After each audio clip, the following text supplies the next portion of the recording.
اعوذ باللہ من الشیطان الرجیم بسم اللہ الرحمن الرحیم سورۃ الیاسین آیت نمبر 22 یعنی 22 وما لی لا اعبد الذی فطرنی والیہ ترجعون۔ وما لیا، واو کا مطلب اور، ما کا مطلب کیا ہوا، لیا مجھے، اور مجھے کیا ہوا، لا اعبدو کہ میں نہ عبادت کروں، الذی اس ذات کی، فطرنی جس نے مجھے پیدا کیا، و الیہ ترجعون اور میں نے اسی کی طرف لوٹنا ہے، رجوع کرنا ہے۔ واو کا مطلب اور، ما کا مطلب کیا، لیا کا مطلب مجھے کیا ہوا اور مجھے کیا ہوا، لا کا مطلب نہیں، عبدو کہ میں عبادت کروں، لا عبدو میں عبادت نہ کروں، الذی اس ذات کی، فطرنی جس نے مجھے پیدا کیا، و الیہ ترجعون اور الیہ اسی کی طرف، ترجعون لوٹ کے تم لوٹ کر جاؤ گے۔ یہاں پر اس کا لفظی ترجمہ با محاورہ ترجمہ ہے کہ اور میرے پاس کون سا عذر ہے، کون سا بہانہ ہے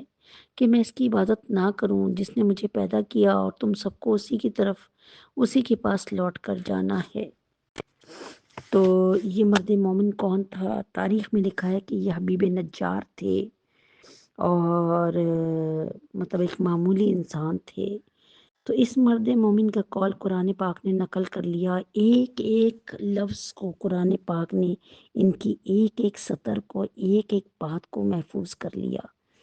کیا قسمت ہے ان کی کہ کوئی نبی نہیں تھے، کوئی رسول نہیں تھے، لیکن نبیوں اور رسولوں کے ساتھ ان کا قصہ، اور وہ بھی اتنی اچھائی میں کہ قیامت کی صبح تک جب تک قرآن پڑھا جاتا رہے گا ان کا قصہ ایسے تر و تازہ رہے گا۔ اس مرد مومن کا قول قرآن پاک نے نقل کیا کہ اس نے کہا وما لی لا اعبد الذی فطرنی والیہ ترجعون، کہ اس نے کہا کہ میرے پاس کون سا عذر ہے، کون سا بہانہ ہے کہ میں اس معبود کی عبادت نہ کروں جس نے مجھے پیدا کیا اور تم سب کو اسی کے پاس لوٹ کر جانا ہے۔ تو اس جملے میں دو حصے ہیں۔ پہلا حصہ یہ ایک دلیل دی گئی ہے، ثبوت دیا گیا، ایک اتھینٹک بات کی گئی ہے کہ اپنے خالق اور پیدا کرنے والے کی بندگی اور اطاعت کرنا تو عقلی تقاضا ہے، یعنی یہ عقل کا فیصلہ ہے۔ نامعقول بات اگر ہے تو وہ یعنی وہ تو کرنی ہے کہ ہم اللہ کو خالق مالک رازق مانیں، اس کی عزت کریں، اس کا ادب کریں، اس سے محبت کریں، اس کی بات مانیں۔ یہ تو ایک کرنا ہی کرنا ہے نا، جیسے بچہ جو ہے وہ ماں کے پاس لپکتا ہی لپکتا ہے نا، اسی طرح اللہ تعالیٰ فرما رہے نامعقول بات یہ ہے، نامناسب بات یہ ہے کہ آدمی جو ہے ان کی بندگی کرے جنہوں نے اسے پیدا ہی نہیں کیا، یعنی بت پرستی کرے، یا ایسے شخص کو اپنا جو ہے بدھسٹ جیسے کرتے ہیں اپنا پیشوا مان لے، یعنی اپنا خالق مالک رازق مان لے۔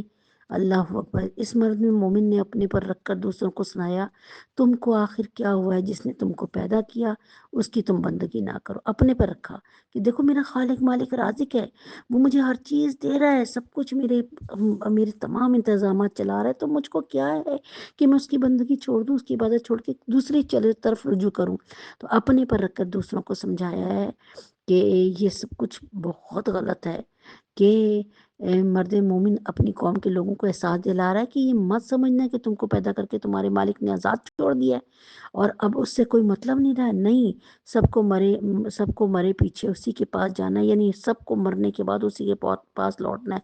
صبح کو یہاں سے لوٹ کر اسی کے سامنے جمع ہونا ہے، سب کو یہاں سے لوٹ کر اسی کے سامنے جمع ہونا ہے۔ اس وقت وہ ہر بھلائی اور برائی کا بدلہ دے گا اور پوچھے گا کہ تم نے ایسا کیوں کیا۔ تو جب دنیا میں بھی وہی تمہارے اسباب کو دیکھ رہا ہے اور حالات کو دیکھ رہا ہے اور تمہاری ہر چیز کا خیال رکھ رہا ہے، تو آخرت میں بھی اسی سے رجوع کرنا ہے، وہی تم سے رجوع کرے گا اور پوچھے گا کہ تم نے ایسا کیوں کیا اور ایسا کیوں کیا اور ایسا کرنا چاہیے تھا، تم اس طرف کیوں نہ آئے۔ تو السلام